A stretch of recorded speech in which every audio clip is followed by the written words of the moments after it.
ಹಾವೇರಿ ಜಿಲ್ಲೆಯಲ್ಲಿ ಯೂರಿಯಾ ಕೃತಕ ಅಭಾವ ಆಗ್ತಿದೆ. ಗೊಬ್ಬರಕ್ಕಾಗಿ ರೈತರು ಮತ್ತು ವಿತರಕರ ನಡುವೆ ಗಲಾಟೆ ಜೋರಾಗ್ತಿದೆ. ರಾಣಿಬೆನ್ನೂರು ತಾಲೂಕಿನ ಹರನಗರಿ ಗ್ರಾಮದ ಸೊಸೈಟಿಯಲ್ಲಿ ಗಲಾಟೆ ನಡೆದಿರುವುದು. ಗೊಬ್ಬರಕ್ಕಾಗಿ ಮಧ್ಯರಾತ್ರಿಯಿಂದ ಸಾಲುಗಟ್ಟಿ ನಿಂತಿದ್ದಾರೆ ನೂರಾರು ಸಂಖ್ಯೆಯ ರೈತರು. ಗೊಬ್ಬರದ ಕೊರತೆಯ ಹಿನ್ನೆಲೆಯಲ್ಲಿ ಒಬ್ಬರಿಗೆ ಒಂದು ಬ್ಯಾಗ್ ಮಾತ್ರ ಈಗ ವಿತರಣೆ ಮಾಡುತ್ತಿದ್ದಾರೆ. ಇದೇ ವಿಚಾರಕ್ಕೆ ಸೊಸೈಟಿಯ ಮತ್ತು ರೈತರ ನಡುವೆ ಗಲಾಟೆ ಜೋರಾಗಿದೆ. ಸೊಸೈಟಿಯ ಒಳಗಡೆ ಜಮಾಗೊಂಡಿದ್ದಾರೆ ನೂರಾರು ಸಂಖ್ಯೆಯ ರೈತರು. ನೂರಾರು ರೈತರು ಜಮಾಯಿಸುತ್ತಿದ್ದಂತೆ ನೂಕು ನುಗ್ಗಲಾಗಿದೆ, ಗಲಾಟೆ ಆಗಿದೆ. ನೋಡಿ, ದೊಡ್ಡ ಸಂಖ್ಯೆಯಲ್ಲಿ ಒಂದು ಕಡೆ ಕ್ಯೂವಲ್ಲಿ ನಿಂತಿದ್ದಾರೆ ಗೊಬ್ಬರಕ್ಕೋಸ್ಕರ, ಯೂರಿಯಾಗೋಸ್ಕರ. ಇತ್ತ ಹಾವೇರಿಯ ಹರನಗಿರಿಯಲ್ಲಿ ಏನಾಗ್ಬಿಟ್ಟಿದೆ ಅಂತಂದ್ರೆ ಅಲ್ಲಿ ಜನರಿಗೆ ಗೊಬ್ಬರ ಸಿಗ್ತಾ ಇಲ್ಲ. ಹೀಗಾಗಿ ಅಲ್ಲಿ ವಿತರಣೆ ಮಾಡುವಂತ ಸಿಬ್ಬಂದಿ ಮತ್ತು ರೈತರ ನಡುವೆ ಗಲಾಟೆ ಆಗ್ತಿದೆ. ಕೃಷಿ ಚಟುವಟಿಕೆ ಮಾಡಬೇಕಾಗಿರುವಂತಹ ಸಂದರ್ಭ, ಮಳೆ ಆಗ್ತಿದೆ, ಈಗ ನಮ್ಗೆ ಗೊಬ್ಬರ ಬೇಕು.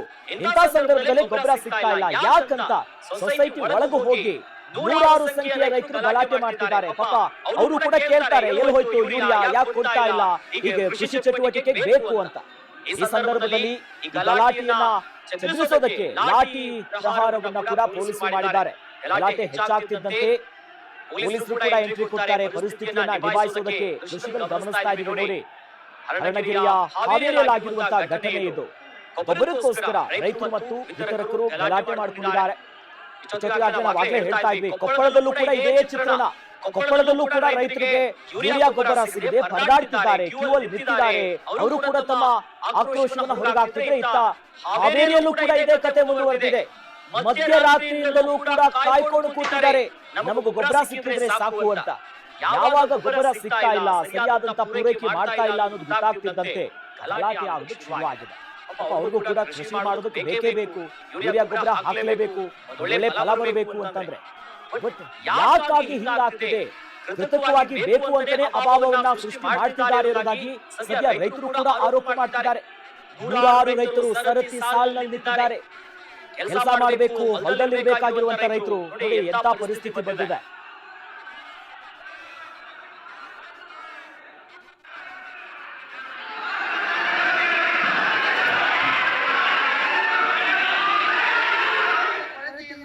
ಇವತ್ತು ರಾಣೇಬೆನ್ನೂರು ತಾಲೂಕು ಹರನಗಿರಿ ಗ್ರಾಮದಲ್ಲಿ ರೈತರು ಸೊಸೈಟಿಗೆ ನುಗ್ಗಿ ಸಾಕಷ್ಟು ಗೊಬ್ಬರ ಇಲ್ಲದ ಕಾರಣ ಇವತ್ತು ಏನು ಬಿತ್ತನೆ ಬೆಳೆಗೆ ಸರಿಯಾದಂತ ಗೊಬ್ಬರ ಸರ್ಕಾರ ಸಪ್ಲೈ ಮಾಡ್ತಾ ಇಲ್ಲ. ಮತ್ತು ಈಗಾಗಲೇ 10,000 ರೂಪಾಯಿ ಖರ್ಚಾಗ್ತಿತ್ತು ಒಂದು ಎಕರೆಗೆ. ಇವತ್ತು ಏನು ಮುಳುಸಜ್ಜಿಯಿಂದ ಸಾಕಷ್ಟು 40,000 ರೂಪಾಯಿ ಒಂದು ಎಕರೆ ಖರ್ಚು ಬರ್ತಾ ಇದೆ. ಇವತ್ತು ಕೂಲಿ ಆಳು ಸಿಗ್ತಾ ಇಲ್ಲ. ದಯಮಾಡಿ ರಸಗೊಬ್ಬರ ಇವತ್ತು ಸ್ವಾಮಿಯವರು ಕೃಷಿ ಸಚಿವರು ಒಂದ್ ಕಡೆ ಹೇಳ್ತಾರೆ ರಸಗೊಬ್ಬರ ಎಲ್ಲ ಸರಿ ಇದೆ, ಎಲ್ಲ ಸ್ಟಾಕ್ ಇಟ್ಟಿವೆ ಅಂತ ಹೇಳ್ತಾರೆ. ಎಲ್ಲ ಸುಳ್ಳು.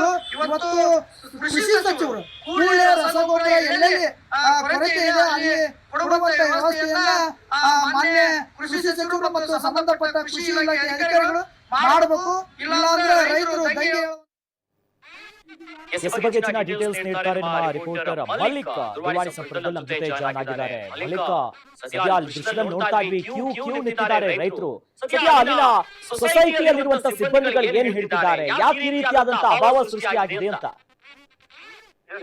ಹಾವೇರಿ ಜಿಲ್ಲೆಯಲ್ಲಿ ಯೂರಿಯಾ ಗೊಬ್ಬರಕ್ಕೆ ಏನು ಕೃತಕ ಅಭಾವ ಸೃಷ್ಟಿಯಾಗಿದೆ. ಇದು ಏನು ಮಾರಾಟಗಾರರಿಂದ ಸೃಷ್ಟಿಯಾಗಿದ್ದು ಅಥವಾ ಸರ್ಕಾರದ ನ್ಯೂನತೆಯಿಂದ ಸೃಷ್ಟಿಯಾಗಿದ್ದು ಕಂಡು ಬರಬೇಕಾಗುತ್ತೆ. ಒಂದು ಕಡೆ ಸರ್ಕಾರ ಹೇಳುತ್ತೆ ರೈತರಿಗೆ ಯಾವುದೇ ರೀತಿಯಾಗಿ ಗೊಬ್ಬರದ ಕೊರತೆ ಇಲ್ಲ, ನಮ್ಮಲ್ಲಿ ಸ್ಟಾಕ್ ಇದೆ ಮತ್ತು ನಿಯಮಿತವಾಗಿ ರೈತರಿಗೆ ಅವರಿಗೆ ಜಮೀನಿಗೆ ತಕ್ಕಂತೆನೆ ಯೂರಿಯಾ ಗೊಬ್ಬರವನ್ನ ವಿತರಣೆ ಮಾಡ್ತೀವಿ ಅಂತ ಹೇಳ್ತಾರೆ. ಬಟ್ ಇಲ್ಲಿ ಏನಾಗಿದೆ, ಹಾವೇರಿ ತಾಲೂಕಿನ ಹರನಗಿರಿ ಗ್ರಾಮದ ಸೊಸೈಟಿಯಲ್ಲಿ ಗೊಬ್ಬರಕ್ಕಾಗಿ ಮಧ್ಯರಾತ್ರಿಯಿಂದನೇ ಸಾಲುಗಟ್ಟಿ ನಿಂತಿರ್ತಾರೆ ರೈತರು. ಆದ್ರೆ ಒಬ್ಬ ರೈತರಿಗೆ ಒಂದೇ ಪ್ಯಾಕೆಟ್ ಅನ್ನ ನೀಡ್ತೀವಿ ಅಂತ ಅಂಗಡಿ ಮಾಲೀಕರು ಹೇಳ್ತಾರೆ. ಕಾರಣ ಕೇಳಿದ್ರೆ ನಮ್ಮಲ್ಲಿ ಅಭಾವ ಇದೆ, ಎಲ್ರಿಗೂ ಕೊಡ್ಲಿಕ್ಕೆ ಆಗುದಿಲ್ಲ, ಎಲ್ರಿಗೂ ಕೊಡ್ಬೇಕಂದ್ರೆ ಒಬ್ಬರಿಗೆ ಒಂದೇ ಪ್ಯಾಕೆಟ್ ಕಿಟ್ ನ ಕೊಡ್ಬೇಕಾಗತ್ತೆ ಅಂತ ಹೇಳ್ತಾರೆ. ಹೀಗಾಗಿ ರೈತರಲ್ಲಿ ಅನಿವಾರ್ಯವಾಗಿ ಸೊಸೈಟಿ ಒಳಗಡೆ ನುಗ್ತಾರೆ. ನುಗ್ಗಿದ ಸಂದರ್ಭದಲ್ಲಿ ಪರಿಸ್ಥಿತಿಯನ್ನ ಕಂಟ್ರೋಲ್ ತರಲಿಕ್ಕೆ ಪೊಲೀಸರು ಕೂಡ ಧಾವಿಸಿ ಅಲ್ಲಿ ರೈತರನ್ನ ಚದುರಿಸುವ ಕೆಲಸವನ್ನ ಮಾಡ್ತಾರೆ. ಈಗ ರೈತ ಮುಖಂಡರು ಈ ಬಗ್ಗೆ ಮಾತನಾಡಲಿಕ್ಕೆ ಶುರು ಮಾಡಿದ್ದಾರೆ. ರೈತ ಮುಖಂಡರಾದಂತ ರಾಜಪ್ಪ ಅವರು ಈ ಬಗ್ಗೆ ಕೃಷಿ ಸಚಿವರ ಗಮನ ಸೆಳೆಯಕ್ಕೆ ಕೂಡ ಪ್ರಯತ್ನ ಮಾಡಿದ್ದಾರೆ. ಹಾವೇರಿ ಜಿಲ್ಲೆಯಲ್ಲಿ ಈಗಾಗಲೇ ಏನು ಕೃತಕ ಅಭಾವ ಸೃಷ್ಟಿಯಾಗಿದೆ ಈ ಯೂರಿಯಾ ಗೊಬ್ಬರದ ಕೊರತೆಯಿಂದಾಗಿ. ಇದನ್ನ ಸರಿದೂಗಿಸಬೇಕು ಮತ್ತೆ ಸಮರ್ಪಕವಾಗಿ ಗೊಬ್ಬರವನ್ನ ವಿತರಣೆ ಮಾಡಬೇಕು, ರೈತರಿಗೆ ಆದಂತ ಅನಾನುಕೂಲತೆಯನ್ನ ಸರಿಪಡಿಸಬೇಕು ಎನ್ನುವ ಆಗ್ರಹವನ್ನು ಕೂಡ ವ್ಯಕ್ತಪಡಿಸಿದ್ದಾರೆ. ಸೊಸೈಟಿ ಒಳಗಡೆ ನುಗ್ಗಿದ್ದಕ್ಕೆ ಲಾಠಿಯಿಂದ ಕೂಡ ರೈತರಿಗೆ ಹೊಡೆದಿದ್ದಾರೆ ಎನ್ನುವ ಆರೋಪ ಕೂಡ ಕೇಳಿ ಬರ್ತಾ ಇದೆ. ಇದು ಏನಾಗಿದೆ ಅಂತ ಗೊತ್ತಾಗ್ತಿಲ್ಲ. ಸದ್ಯ ತಾತ್ಕಾಲಿಕವಾಗಿ ಗೊಬ್ಬರ ವಿತರಣೆಯನ್ನ ಅಧಿಕಾರಿಗಳು ಬಂದ್ ಮಾಡಿದ್ದಾರೆ. ಕೃಷಿ ಅಧಿಕಾರಿಗಳು ಕೂಡ ಈ ಬಗ್ಗೆ ಗಮನ ಹರಿಸಿದ್ದಾರೆ ಅಂತ ಕಂಡು ಬರ್ತಾ ಇದೆ. ಅಖಿಲೇಶ್, ಧನ್ಯವಾದಗಳು ಮಾಹಿತಿಗೆ.